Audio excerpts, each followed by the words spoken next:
Hey, it's Matthew Giorgio. In this video, I want to help you make your website and your web apps more accessible for people who may have challenges with their vision impairment, hard of hearing, or physical mobility. Depending on the industry you work in and the company or organization you work in, this may be a legal requirement for you to make sure that your online resources are fully accessible. But even if it's not a requirement, it's certainly a good idea to make your resources available and usable by everyone. And I'm going to show you some quick tips on how to do that in a very helpful tool that we use at our company to make our programs accessible. So let's take a quick look here. So I'm going to show you a tool called Wavewave, W-A-V-E, and it's made by this nonprofit organization. I think it's out of a university called WebAIM. So if you go to webaim.org, you'll get this tool. I use a Chrome browser extension so I can turn it on whenever I want. So let me show you how it works.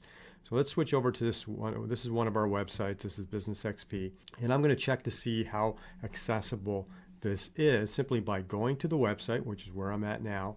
And then I'm going to click to enable the Wave evaluation tool. Here it is here. Let's go ahead and turn it on. And boom, now it's on. Now what you can see here, it's instantly done an evaluation of my HTML, or the code behind the scenes here, to see how accessible this may be for people with three types of issues. And there's three types of issues you're dealing with accessibility. The first is vision. So can people see what you have on screen? And that could be based on color contrast. So if you have colors that are too close to each other, it may be hard for people to see that. Or it could be full blindness where somebody has to use a screen reader to read the text. And that becomes actually particularly challenging. The second type is people who are hard of hearing. So if you have any type of audio playing on your website or web app or game or whatever it is that you're creating, if that audio is critical to understanding and progressing through your experience, then you have to provide an alternative so that anyone who is hard of hearing can still progress through the typical system. The third is physical mobility. So if somebody is unable to use a mouse and they might use just a keyboard or some other device that emulates a keyboard, then your site or app has to be functional using just a keyboard. And that's usually using a tab key or an arrow key to switch from one control to the other. So what this tool does is it gives you an instant view of what may or may not be working. And it's more on the visual side and screen reader side than it is for keyboard. A keyboard is something you have to actually test manually.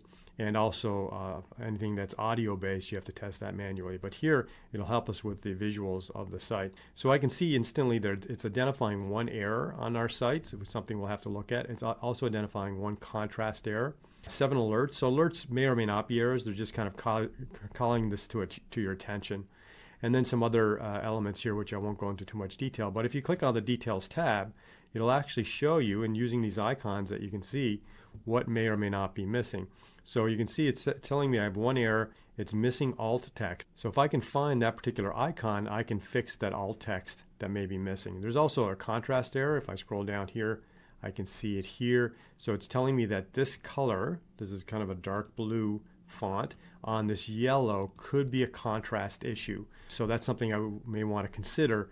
If there's enough contrast there, I may want to turn this to black in order to give it even more contrast. And then there's some alerts here regarding heading levels. So, website usually has like different headings, H1, H2, H3, H4, and so on. And it's suggesting that I've skipped a heading in terms of the design. And that might be something that we might want to look at. So it's not necessarily an error. It's just calling our attention to it so I can look at the structure. So this is the structure of the website. So you can see the website does not have an H1 tag, which may or may not be okay. It depends on what we're trying to do here. And then it has no H3. It jumps to an H4 tag. And these are you may not be able to read that easy, but that's these three boxes right here. And you can show you, it shows me that these are H4 tags in terms of the font size and structure of the document. So nice tool to help quickly identify potential issues. And this is a free tool, by the way, so you can just quickly install it and check any site or app. Now, that's a website. Websites are relatively easy to make fully accessible. What becomes really difficult is if you actually have an app, an interactive app. And here at my company, we develop the most complex, comprehensive, engaging type games and simulations for education. And these are particularly difficult to make accessible. So sometimes we have to go to extremes, and I'll show you an example of this. So this is one of our business simulations, online head-to-head multiplayer business simulation. And you can see the interface as very visual, very graphical. There's all sorts of menus, all sorts of data, and it would really be impossible for us to make this fully accessible in its format that you're looking at right now. Primarily because there's so much information, and it's hard if you close your eyes and try to visualize navigating this as somebody who may be blind would have to do. It would be incredibly difficult, and they're usually going to have to use a screen reader, and a screen reader trying to just read text and help you understand what's going on the screen would be too difficult. It's hard to understand the context. That's the challenge, is missing context. And there are some tags in accessibility which allow you to include context, but again, this simulation interface that you see here is just too visually rich, too complex for a screen reader to interpret properly and then read back to someone. So for this simulation, what we had to do is actually create a completely different interface specifically for people who may be vision impaired or are using a screen reader. So here's an example of this interface. So you can see here, there, I'm going to zoom out here.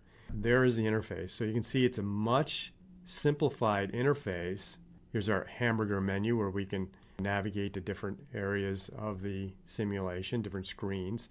So this interface, as simplified as it is, still gives you access to the same information that this much more visually rich interface provides, so that someone who's using a screen reader can actually still participate in this simulation. In fact, this same interface, I'll give you another tip here, because as you can imagine, it costs a lot of extra development time and effort to build a completely second interface for a simulation.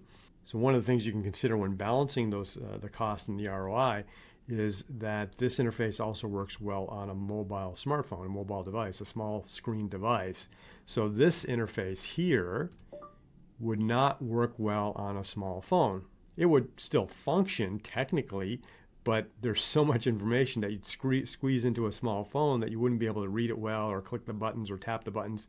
And so we use this second interface to double as both a mobile interface for smartphones, but also our accessible interface.